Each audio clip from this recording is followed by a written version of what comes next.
Das doenças de manifestação hemorrágica, a doença de von Willebrand é a mais comumente diagnosticada e a mais prevalente. E é sobre ela que nós vamos abordar um pouquinho nesse vídeo que inicia agora.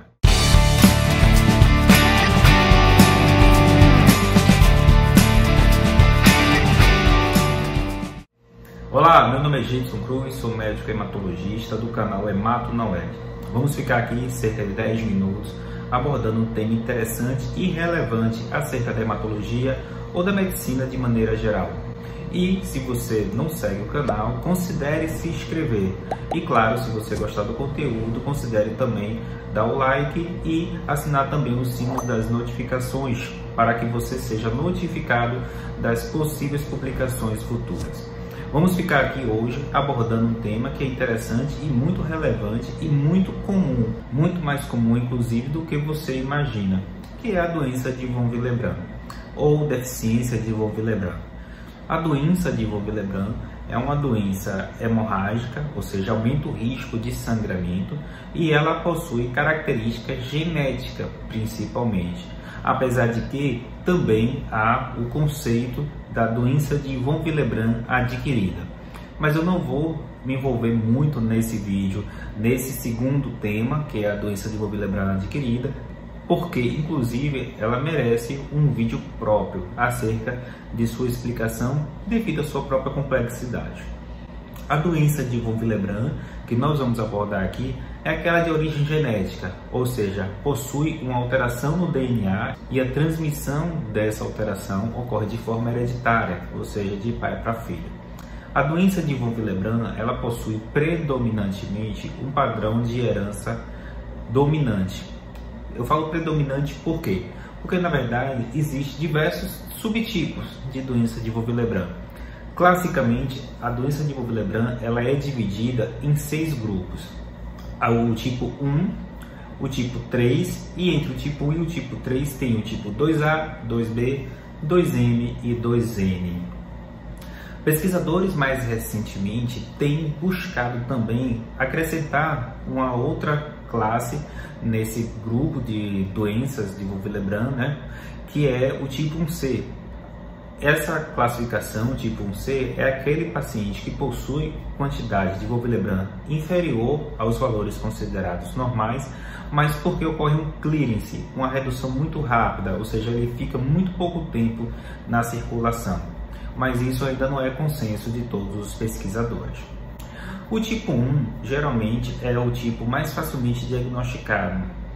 É o tipo também, felizmente, é o tipo mais comum. Felizmente por quê? Porque é um tipo que é caracterizado muitas vezes por sangramentos que não são de grande quantidade, não são graves, então são sangramentos perfeitamente contornados. Claro que há também exceções. O tipo 1 é o tipo que se caracteriza pela redução do fator de von Willebrand em proporções que não são significativamente a ponto de levar uma redução muito grave também do fator 8, que é o que ocorre na doença de von Willebrand tipo 3. Eu vou explicar de forma bem sucinta porque é um pouco muito mais complexo que isso, e o objetivo do canal é esclarecer de forma simples, mas não errada, temas que são comumente solicitados por pacientes, por outros profissionais de saúde, acerca de patologias, no caso predominantemente o objetivo do canal são doenças do sangue, em que levanta esses questionamentos. Então, a doença de von Willebrand do tipo 3, ela se caracteriza por uma redução também do fator de von Willebrand, mas a um nível tão severo que também reduz o nível do fator 8.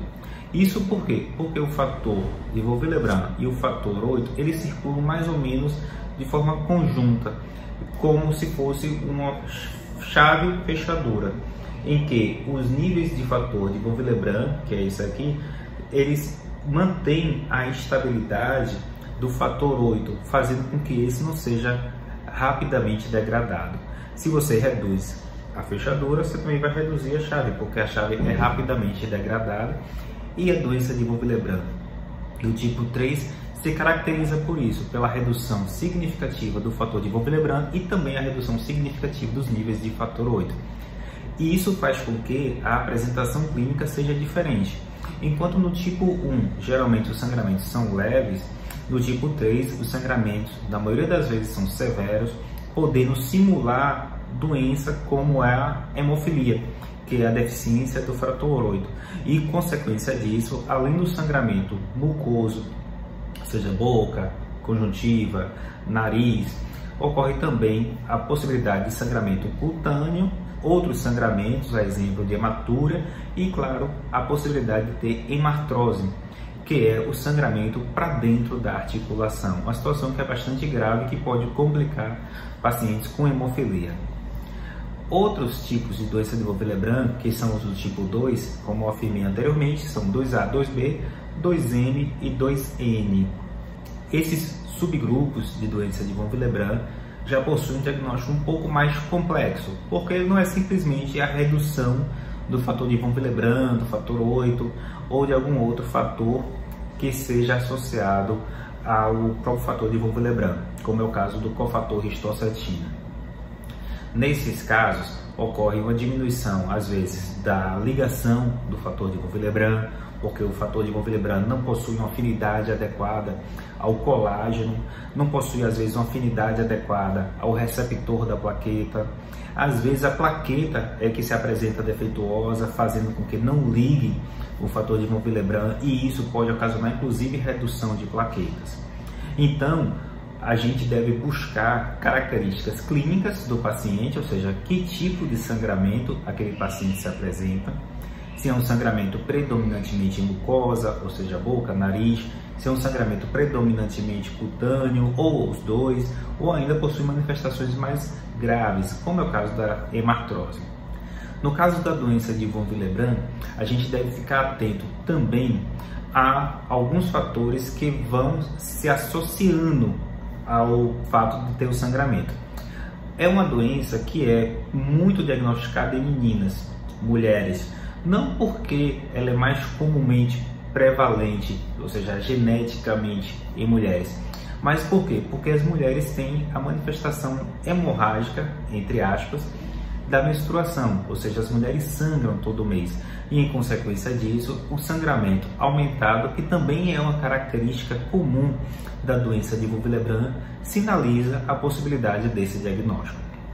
Outros exames, como é o caso do TTPA alargado, a própria contagem de plaqueta reduzida, podem estar presentes também na doença de Von-Willebrand, e isso favorece também a investigação para um determinado tipo de doença de Von-Willebrand em relação a outros. O tratamento depende muito da manifestação hemorrágica que está presente. Na maioria das vezes, o paciente não necessita de tratamento, apenas ter o diagnóstico é importante. Isso por quê? Porque uma vez feito o diagnóstico, esse paciente é cadastrado em um centro de referência para que ele possa receber, se for necessário, medicações que vão suprir aquela deficiência de Von-Willebrand. Essa deficiência do fator de Von-Willebrand, ela deve ser corrigida conforme a necessidade. Se, por exemplo, o paciente vai ser submetido a uma cirurgia e ele tem um fator de Von-Willebrand em níveis inferiores a 30%, a depender do porte da cirurgia, eu possa colocar ele em 70%, em 100%, 50%, no depender da graduação do porte da cirurgia. E isso é muito importante, por isso, todo paciente que tem o diagnóstico da doença de Von-Willebrand deve possuir um cadastro em um centro de referência. Claro que se por outro lado os pacientes apresentam manifestações de sangramento, principalmente, esse paciente pode necessitar de tratamento que pode ser desde o uso de desmopressina, que é um tipo de hormônio, que é o hormônio antidiurético, que pode ser usado intranasal ou na veia, e também pode ser necessária a própria reposição do fator, seja o fator de Von-Willebrand puro ou o fator de Von-Willebrand combinado ao fator 8 ou outros fatores, conforme o tipo de diagnóstico realizado. O importante disso tudo, e daí a relevância do canal, é a gente ter a informação para que os pacientes possam ter o diagnóstico adequado e, em consequência disso, também ter o suporte e o tratamento também adequado nos centros de referência.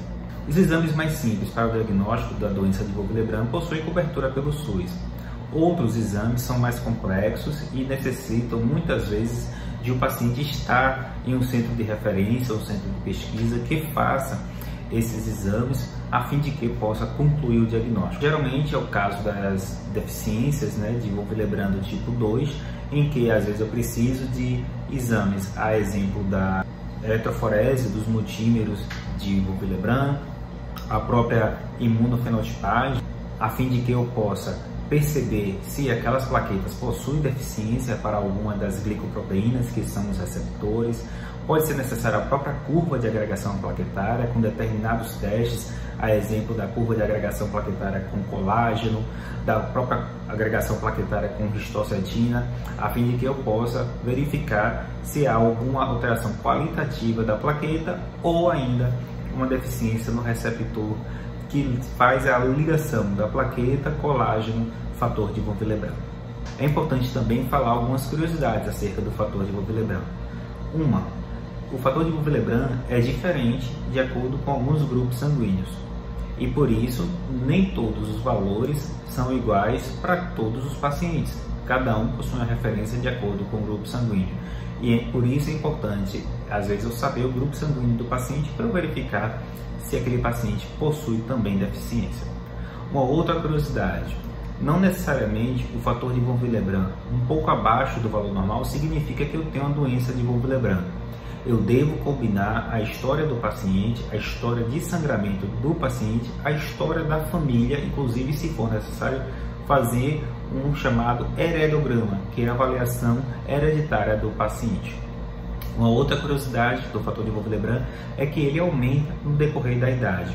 Então, pacientes quanto mais velhos geralmente possuem níveis maiores também de fator de von Willebrand em relação aos pacientes mais jovens. Uma outra curiosidade também, e isso é importante até para mulheres em idade fértil, é que contraceptivos orais que tenham estrógeno ou até a própria reposição hormonal naquela mulher pós-menopausa também eleva o fator de von Willebrand. E tudo isso deve ser considerado também no momento em que eu faço a avaliação para que o diagnóstico não seja inadequado. Então, era isso que eu queria falar para você. Se você conhece alguém que possui doença de von Willebrand, ou até mesmo você que possui doença de von Willebrand, como é que foi para fazer esse diagnóstico? E aí, o que aconteceu quando você recebeu o diagnóstico? Ficou com bastante dúvidas? Enfim, o objetivo do canal é esse, esclarecer temas que são importantes e relevantes, como é o caso da doença de von Willebrand, que é um tema que é comum e a gente recebe muitos pacientes em nossos consultórios com esse problema. Porém, felizmente é um problema que possui o diagnóstico, se uma vez diagnosticado possui o manejo e tratamento adequado, a maioria das vezes o paciente também não vai ter nenhum problema mais sério. E aqueles pacientes que possuem uma redução mais séria do fator de von Willebrand, se adequadamente manejados, na maioria das vezes também não terão sangramento significativo e poderão ter sua qualidade de vida de forma adequada, que é o mais importante no cuidado daquele paciente portador de algum problema hematológico. Espero que você tenha gostado do vídeo. Mais uma vez, considere se inscrever no canal se você não é seguidor. Assine o sino das notificações para que você possa ser notificado de possíveis vídeos no futuro. E claro, se você achou interessante, compartilhe para outra pessoa. A mesma dúvida que você teve pode ser dúvida de outra pessoa. E assim a gente vai engrandecer a comunidade como um todo. Fiquem todos bem.